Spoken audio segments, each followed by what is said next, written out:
किसी शहर में मोहन नाम का एक व्यक्ति रहता था। वह बहुत ही मेहनती और ईमानदार था। साथ ही वो लोगों की मदद के लिए भी हमेशा तैयार रहता था। पर बावजूद इन गुणों के उसे जीवन में सफलता नहीं मिल पा रही थी। वह जो भी पाना चाहता था उसके लिए खूब मेहनत करता, पर अंततः उसे नहीं पा पाता। जीवन यूं ही बीतता गया और अंत में एक दिन उसकी मृत्यु हो गई। क्योंकि मोहन ने अच्छे कर्म किए थे, इसीलिए मृत्यु के बाद देवदूत उसे स्वर्ग ले गए। स्वर्ग पहुंचते ही मोहन की आंखें खुली ही रह गई। उसने कभी इतनी सुंदर और भव्य जगह की कल्पना भी नहीं की थी। उसने कौतूहलवश पूछा, क्या अब मुझे इसी जगह रहने को मिलेगा? देवदूत ने कहा, हाँ। यह सुनकर मोहन खुश हो गया। चलिए, मैं आपको आपके निवास तक ले चलता हूँ। देवदूत ने अपने पीछे आने का इशारा करते हुए कहा। थोड़ी दूर चलने पर एक शानदार घर आया, जिसके बाहर मोहन का नाम लिखा था।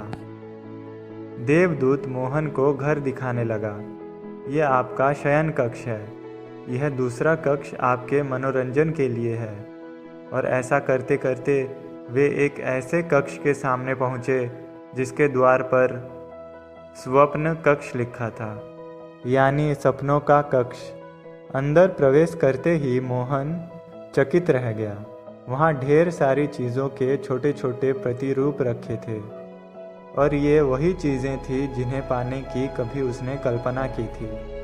मोहन ने उन चीज़ों की तरफ इशारा करते हुए कहा, हे देवदूत, ये तमाम वस्तुएं, ये कार, ये घर, ये IAS अधिकारी का पद इत्यादि, ये तो वही हैं जिन्हें मैंने पाने की न सिर्फ कल्पना की थी, बल्कि इनके लिए खूब मेहनत भी की थी। तो भला ये सब मुझे वहाँ धरती पर क्यों नहीं मिली?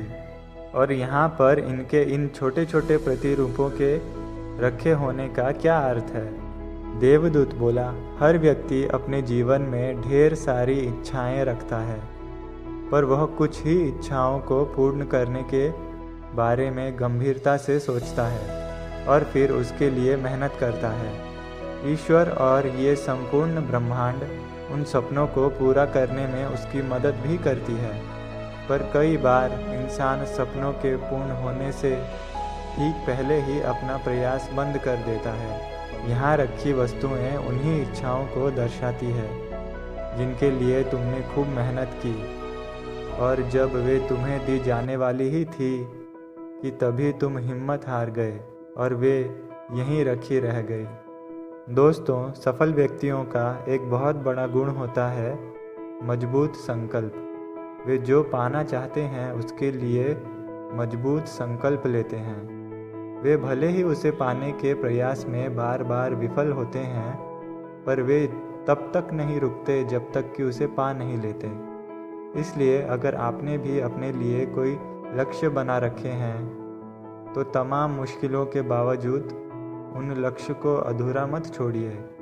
याद रखिए, कहीं ना कहीं आपके सपनों के प्रतिरूप भी तैयार किए जा रहे हैं। उन्हें सपना ही मत रहने दीजिए।